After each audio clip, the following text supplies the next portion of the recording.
Hola, ¿qué tal?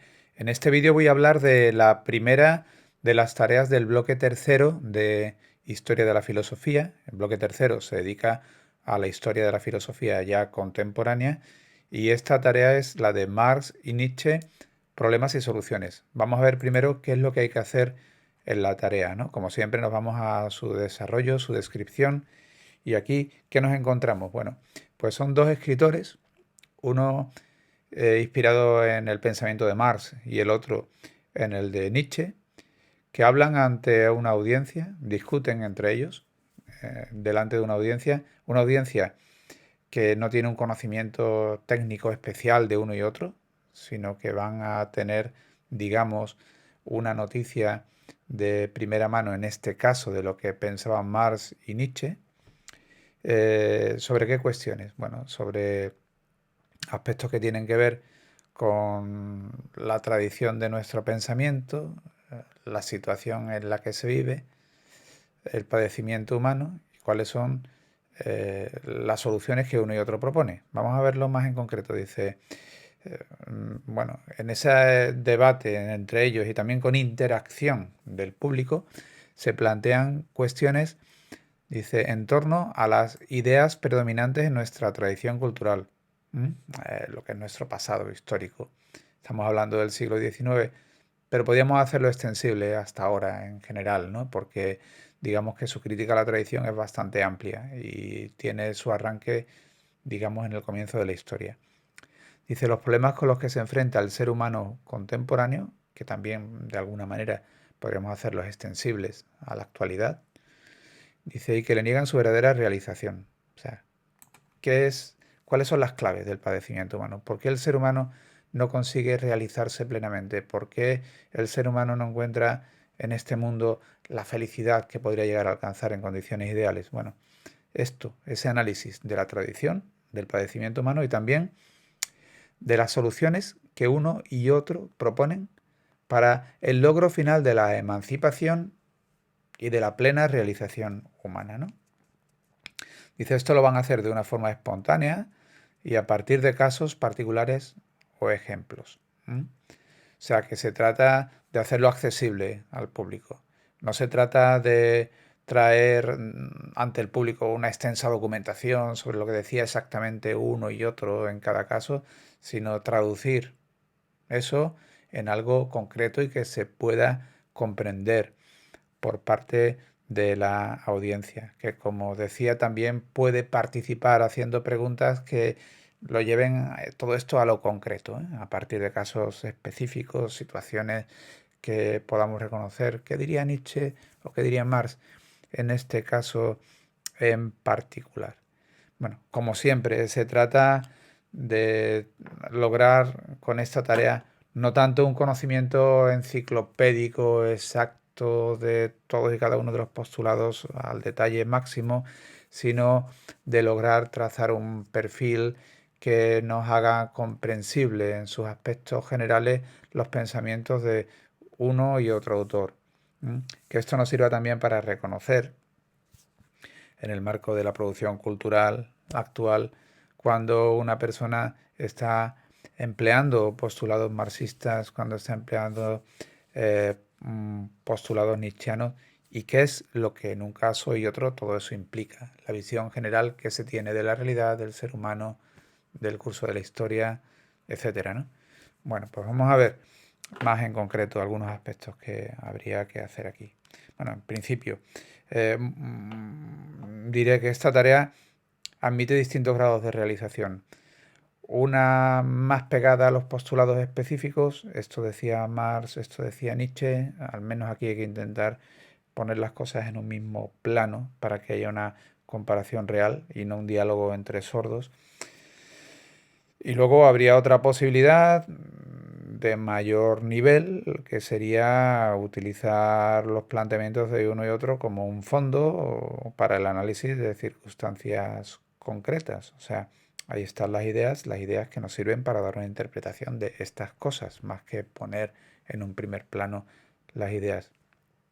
Ya a la hora de la realización concreta, pues cada uno que encuentre ese punto en el que se sienta más cómodo. Un contraste entre los pensamientos filosóficos directos o emplear estos argumentos filosóficos para un análisis más inmediato de circunstancias que tenemos delante, ¿eh? De circunstancias reales, y que desvelen la manera que tiene uno y otro de interpretar en cada caso esas circunstancias y las recetas que uno y otro da. Bueno, pues aquí cuando se detallan los contenidos a los que hay que hacer referencia, se habla de lo siguiente, ¿no?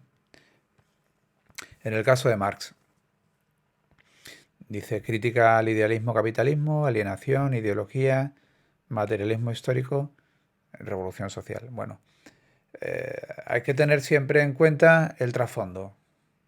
Por un lado, de qué situación partimos, qué hemos heredado en la cultura occidental, por qué el ser humano en ese contexto no puede llegar a ser plenamente feliz, no puede llegar a realizarse plenamente, y luego cuáles son las soluciones que se dan para salir de ese estado. Bueno,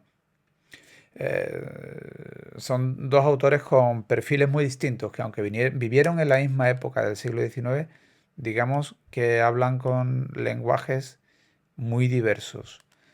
Porque mientras que Marx sobre todo hace referencia a lo político, al marco económico y político en el cual el ser humano desarrolla su existencia y en el cual encuentra también las razones de su desgracia, mientras que Nietzsche sobre todo está hablando de un plano fundamentalmente de pensamiento, que es el que determina una determinada actitud, y una actitud que también implica una dificultad para su propia realización, ¿no? O sea, mientras que Marx va a situar el ámbito del pensamiento en el contexto socioeconómico, digamos que Nietzsche va a hacer una referencia más directa al mismo.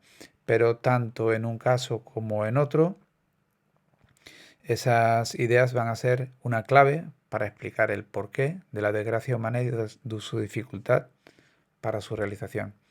En el caso de Nietzsche, hablamos de la crítica a la tradición occidental, la muerte de Dios, la voluntad de poder, el superhombre.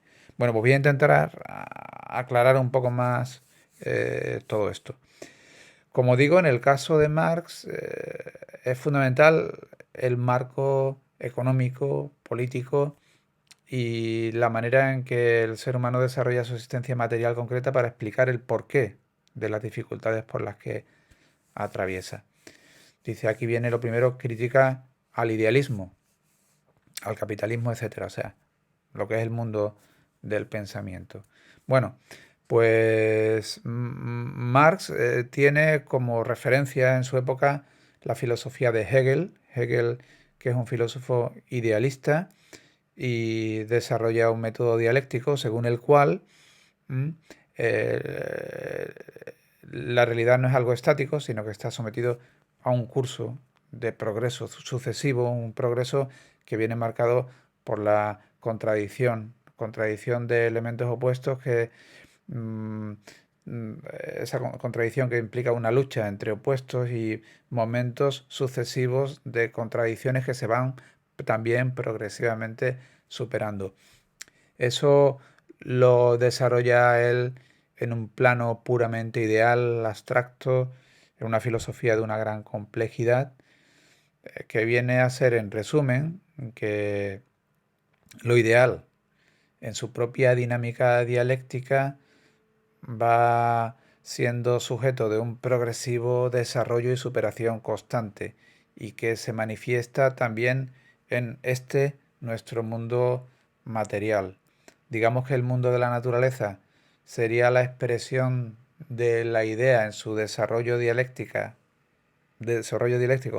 materializado, y que dentro de este mundo natural también la propia historia de la humanidad y su desarrollo progresivo en el ámbito del pensamiento es fruto de ese proceso dialéctico de la idea encarnada en la materia, y también a través de la realidad humana convertida en historia, una historia que significa un proceso progresivo de superación y de racionalización creciente. Entonces, el sujeto de la historia sería la idea, una idea que se materializa y una idea también que evoluciona en el marco de la propia historia humana y que se va haciendo autoconsciente de una forma progresiva a través del pensamiento humano y la filosofía. Bueno, esto que Hegel concibe de una forma idealista, pues Nietzsche lo invierte. Digo, perdón, Marx lo invierte. Marx está de acuerdo con esa visión histórica y dialéctica de la realidad como algo que procede progresando paulatinamente a través de luchas y de contradicciones internas que van dando progresivamente paso a situaciones cada vez superiores, pero está en contra de esa visión idealista. Y frente al idealismo él propone una visión materialista. La realidad material, la naturaleza, no es el resultado de la materialización de la idea, sino que es algo inmediato, que está ahí. Por el contrario, la idea, que es la idea que tiene el ser humano, que está en su conciencia, no es algo que estuviera al margen de la humanidad, sino que es la idea o la representación que el ser humano se hace en su pensamiento de las cosas, es algo que va evolucionando de una forma progresiva en la medida en que van evolucionando también las condiciones materiales en las que se desarrolla la existencia humana. O sea, hay un progreso dialéctico en el pensamiento humano y que se manifiesta en la historia de la humanidad, pero que es también el reflejo del progreso que se va dando a lo largo de la historia de la humanidad en las condiciones materiales de existencia. El ser humano empieza a relacionarse de una forma muy primitiva con el mundo natural y con los demás, van surgiendo una serie de conflictos y contradicciones y va evolucionando la manera en que el ser humano se enfrenta a la naturaleza y también va evolucionando las maneras en que el ser humano se organiza con los demás en esa actividad suya en relación con la naturaleza. O sea, la relación es inversa. El materialismo propone que no es la idea el sujeto de la historia, sino que el sujeto de la historia es lo material y que la evolución histórica que va viendo en el ámbito del pensamiento es el resultado o el reflejo de la evolución histórica que va viendo en el ámbito de las condiciones materiales de existencia. Entonces, es fundamental esa visión materialista para comprender el pensamiento de Marx. Bueno, pues es en ese marco material en el que realmente se dan las condiciones para que el ser humano se realice o no se realice. Eh, ¿Qué es lo que ocurre? Pues lo que ocurre es que el ser humano que se caracteriza fundamentalmente por su capacidad práctica, su capacidad de trabajo, por su capacidad transformadora. El ser humano no se encuentra un mundo natural hecho a su medida, sino que cambia la naturaleza y la acomoda a su propia medida y lo hace transformándola, trabajando. Bueno, el ser humano, como decía, que es un ser transformador, pues encontraría su realización plena a través de un trabajo que fuera gratificante y en el cual pudiera desarrollar todas sus potencialidades. Pero ocurre que por las condiciones materiales de existencia en las que vive, esa capacidad suya para el trabajo, esa capacidad transformadora, pues no le pertenece, sino que necesariamente eh, tiene que venderla en un mercado de trabajo para poder subsistir por ella. Marx habla de la alienación como una alienación que es en su origen de tipo económica. Resulta que el ser humano se transforma, o sea, se realiza transformando la naturaleza con el trabajo. Pero ocurre que por las condiciones materiales, por un modelo de apropiación de las herramientas para el trabajo y de los medios para el trabajo, por culpa de la propiedad privada de los medios de producción, la actividad transformadora se encuentra exclusivamente en manos de un pequeño grupo, que es el que tiene el control sobre la producción, que es en el contexto del siglo XIX y podríamos hablar hasta ahora, es digamos, la clase capitalista. Dentro del trabajo, digamos, existen para Marx dos grupos. Aquellos que son los que tienen los medios de producción, los que tienen la propiedad de los medios de producción, y aquellos que participan de la producción aportando el trabajo, que serían los trabajadores. Resulta que en el marco del capitalismo, el trabajador no ofrece sin más el producto de su trabajo, sino que se ve obligado a vender la fuerza de su trabajo para poder sobrevivir. Siendo privado, siendo privados los medios de producción, el ser humano no puede producir directamente, sino que para poder producir tiene que vender su fuerza de trabajo, convertirse en asalariado y así pues llevar a cabo su actividad propia. Entonces la alienación consiste que en el marco del capitalismo el ser humano no es dueño de su propia fuerza de trabajo, sino que no teniendo en su mano los medios de producción no tiene más remedio que vender su fuerza de trabajo, ser un asalariado y por lo tanto vender esta pues a cambio de un salario que le va a permitir la subsistencia. Entonces Marx encuentra en este ámbito, en el de la propiedad privada de los medios de producción, la raíz de la desgracia humana en la medida que el ser humano se encuentra encadenado a un modelo productivo en el cual él no tiene realmente el protagonismo, ya que carece de los medios que él necesita para el desarrollo de su trabajo.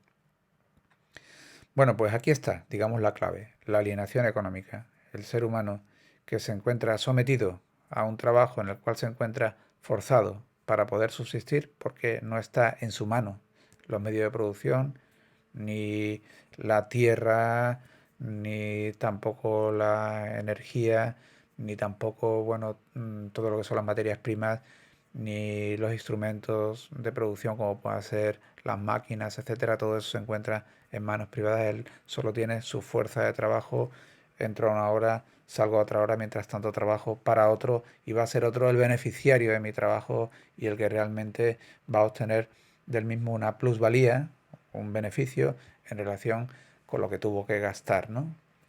No lo consigue el trabajador, que solo recibe un salario, el dueño del capital, pues sí, logra un dividendo de ese trabajo. Bueno, pues eso sería para Marx, digamos, el fundamento, la clave de la alienación. Una alienación que es de tipo económica, pero que se traduce también en formas de conciencia alienada. Una ideología que lo que viene es a dar por válido un estado de cosas que es absolutamente inadecuado para el trabajador. Entonces da por válido un modelo político que se presenta como la realización de la racionalidad y de la justicia, pero que en realidad encarna un esquema, un esquema orgánico de lo que es la diferencia entre clases y el dominio de la clase capitalista frente a los trabajadores. Luego, pues, dentro de él todo un conjunto de instituciones, de leyes, etcétera, que representan pues ese estado injusto. Y luego todas las formas de ideología indirectas, como puedan ser también la visión filosófica de la realidad, la religión, que lo que hace es perpetuar a través de la resignación un sistema de dominio, buscando la solución no en este mundo, sino en un mundo ideal celestial, etcétera. O sea, el ser humano se encuentra alienado por culpa de una situación económica que le impide ser dueño de su trabajo y luego tiene esquemas de representación falseados de la realidad que lo que buscan es justificar un modelo material injusto. Ahí está la clave para Marx. Y la búsqueda de la realización va a tener su arranque también en el cambio de las condiciones materiales de existencia. Marx piensa que solo transformando ese modelo económico injusto cabe un una esperanza de emancipación humana, una emancipación que a su vez se verá reflejado también en un cambio de conciencia. La relación que guarda la conciencia con las condiciones materiales es un tema importante en el caso de Marx, ¿no? Para Marx, la conciencia es el resultado de la realidad material. No es como piensan los idealistas de que primero va la conciencia y luego va el cambio de las condiciones materiales. Digamos que, por ejemplo, mientras que un idealista vería en el cambio de mentalidad en torno a cuestiones como, por ejemplo, pongamos el tema de la esclavitud o, por ejemplo, el feminismo, etcétera. La mentalidad va cambiando y van cambiando las condiciones porque el ser humano cada vez percibe las cosas con mayor claridad, que no hay derecho, por ejemplo, a, a la esclavitud, o que, por ejemplo, no tiene sentido hablar de la desigualdad legal entre mujeres y hombres, ¿no? Bueno, así lo vería un idealista. El cambio de mentalidad propicia un cambio en las condiciones materiales de existencia. Pues un materialista lo vería al revés.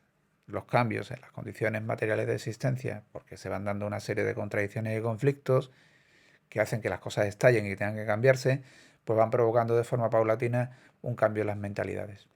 Bueno, pues para Marx, digamos, es así, pero tampoco de una forma determinista. La gente no piensa necesariamente así porque viva en estas condiciones. También caben modelos de conciencia más o menos avanzados. Entonces, cabe una conciencia que simplemente va a la zaga de los acontecimientos o hay otros modelos de conciencia en los que una visión más científica y clara de la realidad permiten anticipar las cosas y por dónde van a ir los cambios. Entonces, si la clase trabajadora tiene conciencia, piensa más de la situación en la que vive y toma conciencia de su esclavitud y que de solo a través de un esquema de revolución social es posible su emancipación, pues eso favorecerá que esos cambios, que por otro lado son cambios dialécticos inevitables, sucedan de una manera más rápida que si simplemente los trabajadores van a la zaga de las circunstancias y no toman plena conciencia de su situación ni de cuál es el camino de su emancipación. Bueno, esto con Marx. Como decía, pues en el caso de Nietzsche la situación es muy distinta, aunque viven en la misma época, pero parece que un poco uno de espaldas a otro. Curiosamente, ambos son pensadores muy críticos con la realidad en la que viven y achacan a la tradición gran parte de las culpas de esa situación de falta de realización, de infelicidad humana, pero como digo, apuntando a situaciones bien distintas. En el caso de Nietzsche, fundamentalmente, es una crítica a la tradición filosófica y religiosa, que también lleva a cabo a Marx, pero de una forma más indirecta que Nietzsche, quien ataca directamente a esta tradición y la importancia que ésta tiene en la conciencia de la humanidad, ¿no? Entonces aquí se habla crítica a la tradición occidental, la muerte de Dios. Bueno, digamos que en conjunto Marx ve desde la filosofía y la religión un intento por ocultar, por tapar la realidad de la vida y erigir en su contra por una especie de mundo ideal que puede ser el mundo de las ideas platónicos o el mundo divino, el mundo celestial cristiano, por ejemplo, que digamos que viene a ser algo antitético a este mundo cambiante, donde se da el goce, el sufrimiento, etcétera, y donde todas las cosas son crudas. Frente a eso viene a ser algo estático, donde hay un modelo ideal en el que desaparece la crueldad, donde hay un goce, pero que a la vez es un goce, digamos, carente completamente de aspectos carnales, sino que es un goce más bien de tipo espiritual, etcétera. Digamos que Nietzsche lo que piensa con todo esto es que el filósofo o la persona religiosa lo que hace con ello es pues huir de un mundo al que verdaderamente teme y refugiarse en ese otro mundo creado, imaginado por el pensamiento en el que se encuentra más resguardado y seguro.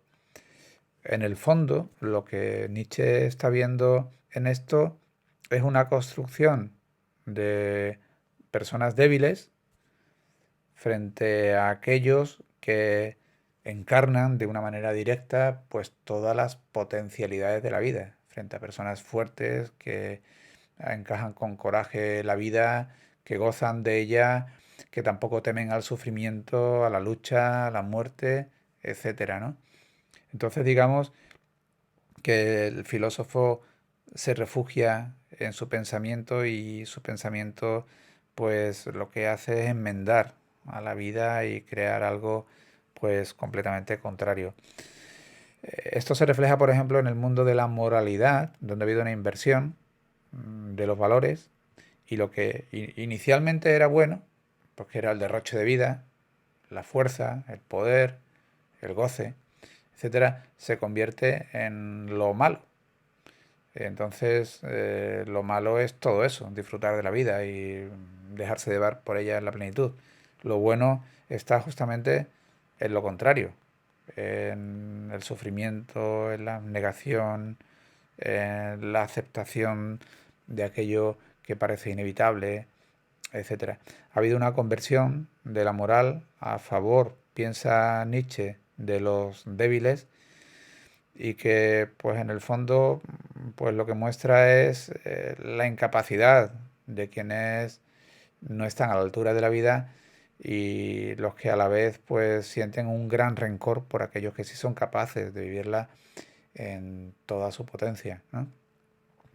Pues esto, ya digo, es algo que une una tradición filosófica griega con autores como Sócrates, Platón, Aristóteles, etcétera, y que luego también se une con la tradición judeocristiana, que vienen a representar, pues en ambos casos, esa negación de los valores vitales y frente a ello esa imposición de un mundo de carácter racional en el que se encarnan pues todos los valores que son contrarios a nuestra propia existencia y a la vida. Bueno, y digamos que ahí encuentra Nietzsche el problema de la falta de realización, el problema que realmente pues encadena al ser humano, que le niega, en su caso, la vitalidad y la plena realización. Conceptos fundamentales aquí en Nietzsche serán, pues, por ejemplo, la voluntad de poder y el superhombre.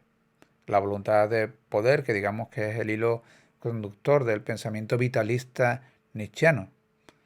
La voluntad que se impone en todos los órdenes de la vida por estar ahí, por ir más, por superarse, por estar por encima.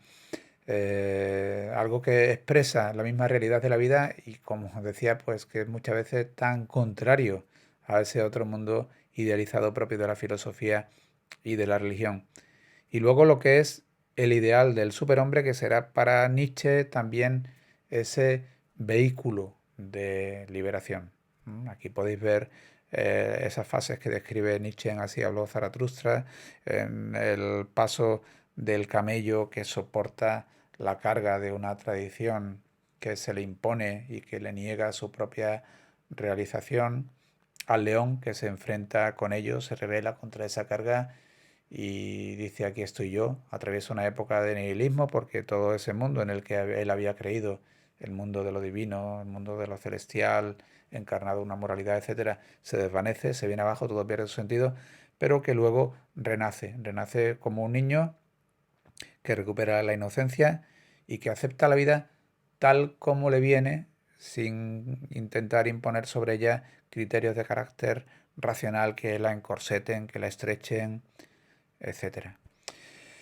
Bueno, en suma, pues digamos, este es el modelo nietzscheano y su crítica a la tradición, a un modelo de interpretación de la realidad, a un esquema religioso, un esquema moral, ¿eh? Que niegan toda la potencialidad de la vida humana y cómo el camino de la liberación por parte de Nietzsche está en la ruptura con esos esquemas y también pues en la reivindicación de la vida tal como es y el reconocimiento de la misma sin prejuicios y en toda su fuerza. Bueno, pues ya digo, el caso, en todo esto, lo que quiero decir, es importante en las tareas de filosofía que se busque, pues eso, más que un conocimiento académico de muchísimos datos, pues el que se logre trazar un perfil de los autores, de sus propuestas y que permitan una comprensión del conjunto, ¿no? Ya decía que las ideas de Marx y de Nietzsche son fundamentales porque significan un cambio importante en relación con todo lo que había sido el pensamiento hasta entonces y el desarrollo de un pensamiento crítico que, digamos, tiene su repercusión hasta nuestros días. Sería importante, bueno, que ese perfil se consiga desarrollar con esta tarea y que también eso os valga para reconocer la influencia en los planteamientos que en la actualidad muchos autores hacen de una manera crítica sobre nuestros modelos sociales, sobre nuestro pensamiento, etcétera. Pues nos tenéis a Fernando y a mí para cualquier duda que tengáis, para desarrollar de un modo más preciso cualquiera de los aspectos de esta tarea. Y nada, ánimo con la misma.